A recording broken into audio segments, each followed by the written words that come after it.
ಒಂದು ಕಡೆ ಪಾಕಿಸ್ತಾನದಿಂದ ಪದೇ ಪದೇ ಕಿರಿಕು, ಕ್ಷಣ ಕ್ಷಣಕ್ಕೂ ಕೂಡ ಭಾರತ ಪಾಕ್ ನಡುವೆ ಸಮರದ ಪ್ರತೀಕಾರ ಜೋರಾಗ್ತಾ ಇದೆ. ಜಮ್ಮು ಗಡಿ ಉರಿ ಸೆಕ್ಟರ್ನಲ್ಲಿ ಪಾಕ್ ದಾಳಿಗೆ ಯತ್ನ ಮಾಡಿರೋದು ಗೊತ್ತಾಗ್ತಾ ಇದೆ. ದಾಳಿ ಭೀತಿಯಿಂದ ಮಸೀದಿಯಲ್ಲಿ ಆಶ್ರಯವನ್ನು ಪಡೆದುಕೊಂಡಿದ್ದಾರೆ ಸ್ಥಳೀಯರು ಅನ್ನೋದು ಗೊತ್ತಾಗ್ತಾ ಇದೆ.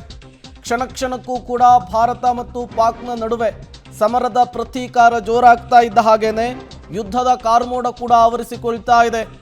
ಯಾವ ಕ್ಷಣದಲ್ಲಿ ಬೇಕಾದರೂ ಕೂಡ ಯುದ್ಧ ಘೋಷಣೆಯಾಗುವಂತಹ ಸಾಧ್ಯತೆ ಇದೆ. ಪಾಕಿಸ್ತಾನದ ಪ್ರಚೋದನೆ ಆ ರೀತಿ ಇದೆ. ಇದರ ನಡುವೆ ಗಡಿ ಭಾಗದಲ್ಲಿರುವಂತಹ ಜನರು ಈಗ ಆಶ್ರಯವನ್ನು ಪಡೆದುಕೊಳ್ಳೋದಕ್ಕೆ ನಾನಾ ಕಡೆಗಳಲ್ಲಿ ಮುಖ ಮಾಡಿರುವಂಥದ್ದು. ಕೆಲವರು ಬಂಕರ್ಗಳ ಕಡೆತ್ತ ಮುಖ ಮಾಡಿದರೆ ಇನ್ನು ಕೆಲವರು ಊರುಗಳನ್ನೇ ಖಾಲಿ ಮಾಡ್ತಾ ಇದ್ದಾರೆ. ಇಲ್ಲಿ ಮಸೀದಿಯಲ್ಲಿ ಜನ ಆಶ್ರಯ ಪಡಿತಾ ಇದ್ದಾರೆ ಅನ್ನುವಂತಹ ವಿಚಾರ ಗೊತ್ತಾಗ್ತಾ ಇರುವಂಥದ್ದು. ಜಮ್ಮು ಗಡಿ ಉರಿ ಸೆಕ್ಟರ್ನಲ್ಲಿ ಪಾಕ್ ದಾಳಿಗೆ ಯತ್ನ ಮಾಡ್ತಾ ಇದ್ದ ಹಾಗೇನೆ ದಾಳಿಯ ಭೀತಿಯಿಂದ ಭಯದಿಂದ ಸ್ಥಳೀಯರು ಮಸೀದಿಯಲ್ಲಿ ಆಶ್ರಯವನ್ನು ಪಡೆದುಕೊಂಡಿದ್ದಾರೆ. ರಾತ್ರಿ ಇಡೀ ಅಲ್ಲಿಯೇ ಕಾಲವನ್ನು ಕಳೆದಿದ್ದಾರೆ ಅನ್ನೋದು ಗೊತ್ತಾಗ್ತಾ ಇದೆ. ಏಕೆಂದರೆ ಯಾವ ಕ್ಷಣದಲ್ಲಿ ಹೇಗೆ ಯಾವ ರೀತಿಯಲ್ಲಿ ಅಟ್ಯಾಕ್ ಆಗುತ್ತೆ ಅಂತ ಹೇಳೋದಕ್ಕಾಗಲ್ಲ.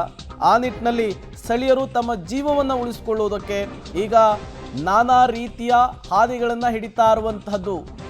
ಕೆಲವು ಕಡೆಗಳಲ್ಲಿ ಬಂಕರ್ಗಳ ವ್ಯವಸ್ಥೆ ಇರುತ್ತೆ, ಮತ್ತೆ ಕೆಲವು ಕಡೆಗಳಲ್ಲಿ ಈ ರೀತಿ ಮನೆಗಳಲ್ಲಿ ಆಶ್ರಯ ಪಡೆಯುವಂತಹ ಕೆಲಸ, ಇನ್ನು ಕೆಲವರು ಮಸೀದಿಯ ಒಳಗಡೆ ಆಶ್ರಯವನ್ನು ಪಡೆಯೋದಕ್ಕೆ ಮುಂದಾಗಿದ್ದಾರೆ ಅನ್ನುವಂತಹ ವಿಚಾರ ಗೊತ್ತಾಗ್ತಾ ಇದೆ.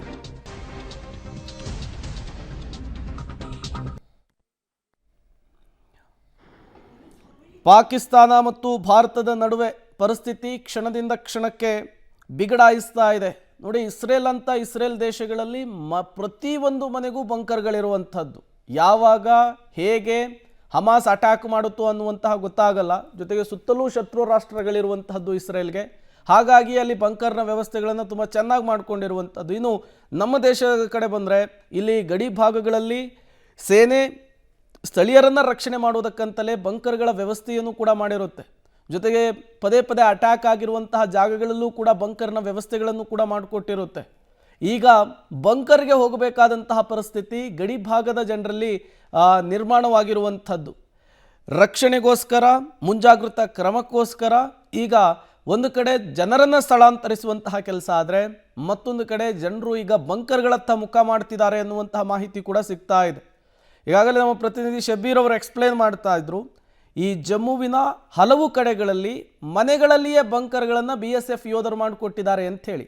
ತತ್ಕ್ಷಣಕ್ಕೆಲ್ಲಾದರೂ ಮಿಸೈಲ್ಸ್ ಅಟ್ಯಾಕ್ ಆದರೆ, ಬಾಂಬ್ ದಾಳಿ ಆದರೆ ಹೇಗೆ ರಕ್ಷಿಸಿಕೊಳ್ಬೇಕು ಅನ್ನೋದಕ್ಕೂ ಕೂಡ ಸೇನೆ ಅವರಿಗೆ ತರಬೇತಿಯನ್ನು ಕೊಟ್ಟಿದೆ. ಹಾಗಾಗಿಯೇ ಯಾವಾಗ ಭಾರತ ಮತ್ತು ಪಾಕಿಸ್ತಾನದ ನಡುವೆ ಯುದ್ಧದ ಕಾರ್ಮೋಡ ಆವರಿಸ್ತೋ ಮಾಕ್ ಡ್ರಿಲ್ಲನ್ನು ದೇಶಾದ್ಯಂತ ಮಾಡಲಾಯಿತು. ನೀವೀಗ ವಿಜುವಲ್ಸನ್ನು ಗಮನಿಸ್ತಾ ಇದ್ದೀರಿ. ಮಸೀದಿಯ ಒಳಗಡೆ ಜನ ಆಶ್ರಯ ಪಡಿತಾ ಇರುವಂತಹ ವಿಜುವಲ್ಸ್ ಇದು.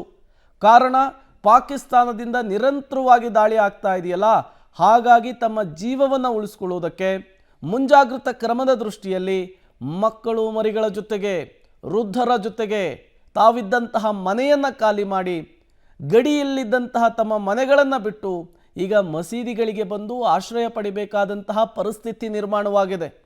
ಯಾವಾಗ ಏನು ಬೇಕಾದರೂ ಕೂಡ ಆಗಬಹುದು, ಅಷ್ಟರ ಮಟ್ಟಿಗಿನ ಭಯ ಈಗ ಗಡಿ ಭಾಗದಲ್ಲಿ ಆವರಿಸಿರುವಂಥದ್ದು.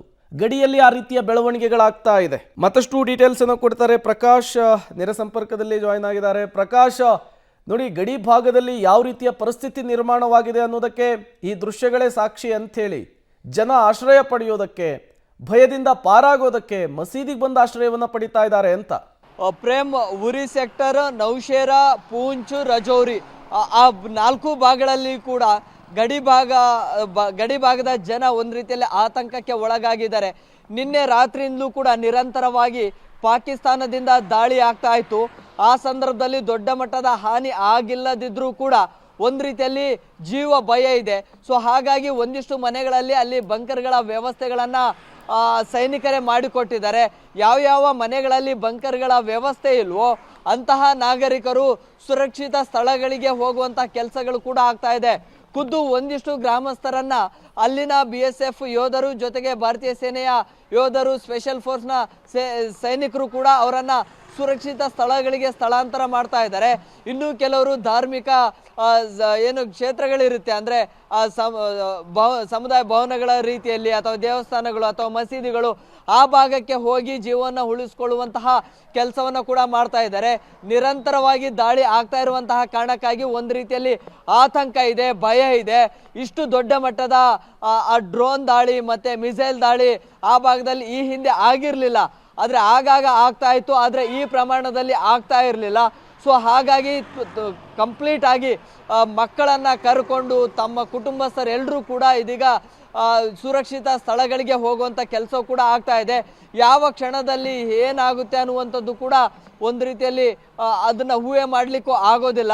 ಸೊ ಹಾಗಾಗಿ ಆ ಒಂದು ಭಯ ಆ ಗಡಿ ಭಾಗದ ಜನರಲ್ಲೂ ಕೂಡ ಕಾಡ್ತಾ ಇದೆ. ನಿನ್ನೆ ನೌಶೇರಾ ಸೆಕ್ಟರ್ನಲ್ಲಿ 2 ಡ್ರೋನ್ಗಳನ್ನು ಭಾರತೀಯ ಸೇನೆ ಹೊಡೆದುರುಳಿಸಿತ್ತು. ಸೊ ಹಾಗಾಗಿ ಆ ಭಾಗದ ಜನರಿಗೂ ಕೂಡ ಆತಂಕ ಇದೆ. ಅಲ್ಲಿನ ಗಡಿ ಭಾಗದ ಜನರನ್ನ ಕಂಪ್ಲೀಟ್ ಆಗಿ ಸುರಕ್ಷತೆಯಿಂದ ನೋಡ್ಕೊಳ್ತಾ ಇರುವಂಥದ್ದು ಸುದರ್ಶನ ಚಕ್ರ ಏರ್ ಡಿಫೆನ್ಸ್ ಸಿಸ್ಟಮ್.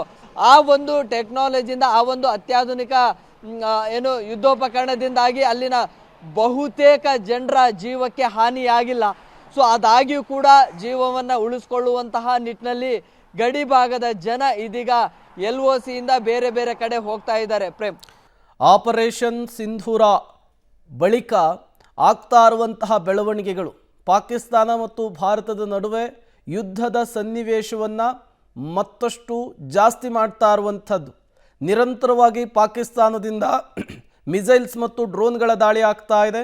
ಅದಕ್ಕೆ ಪ್ರತ್ಯುತ್ತರ ಕೊಡುವಂತಹ ಕೆಲಸವನ್ನು ಭಾರತ ಮಾಡ್ತಾ ಇದೆ. ಮಗದೊಂದು ಕಡೆ ಲೈನ್ ಆಫ್ ಕಂಟ್ರೋಲ್ LOCಯಲ್ಲಿ ಗಡಿಯುದ್ದಕ್ಕೂ ಕೂಡ ಅಪ್ರಚೋದಿತ ಗುಂಡಿನ ದಾಳಿ ಆಗ್ತಾ ಇರೋದ್ರಿಂದ ಸ್ಥಳೀಯರು ಅಲ್ಲಿಂದ ಬೇರೆ ಕಡೆ ಶಿಫ್ಟ್ ಆಗ್ತಿದ್ದಾರೆ ಅನ್ನೋದು ಕೂಡ ಗೊತ್ತಾಗ್ತಾ ಇದೆ.